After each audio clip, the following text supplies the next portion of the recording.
And moving on, Egypt is stepping up efforts to increase the country's self-sustainability of staple food as the ongoing Russia-Ukraine conflict puts it on the verge of a food crisis. Egyptian Minister of Planning and Economic Development says they are creating an adequate amount of reserves for all strategic foods.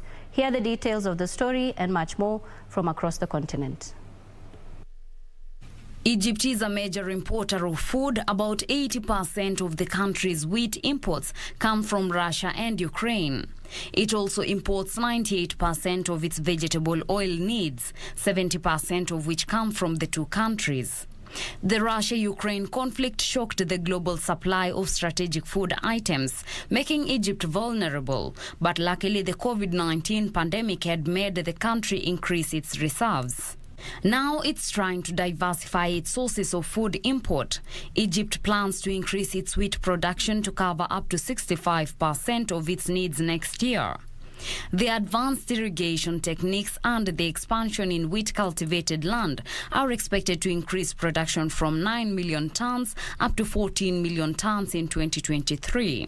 Meanwhile, palm oil prices are expected to stabilize in Nigeria following the lifting of an export ban on the commodity by Indonesia.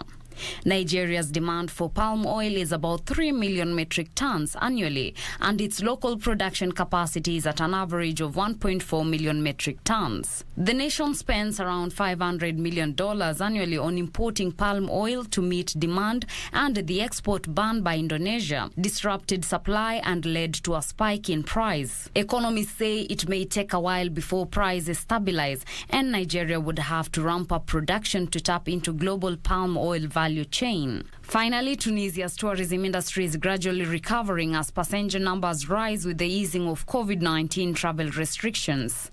Tunis Air has 14 planes and plans to rent 2 additional aircraft to cope with the high demand this season.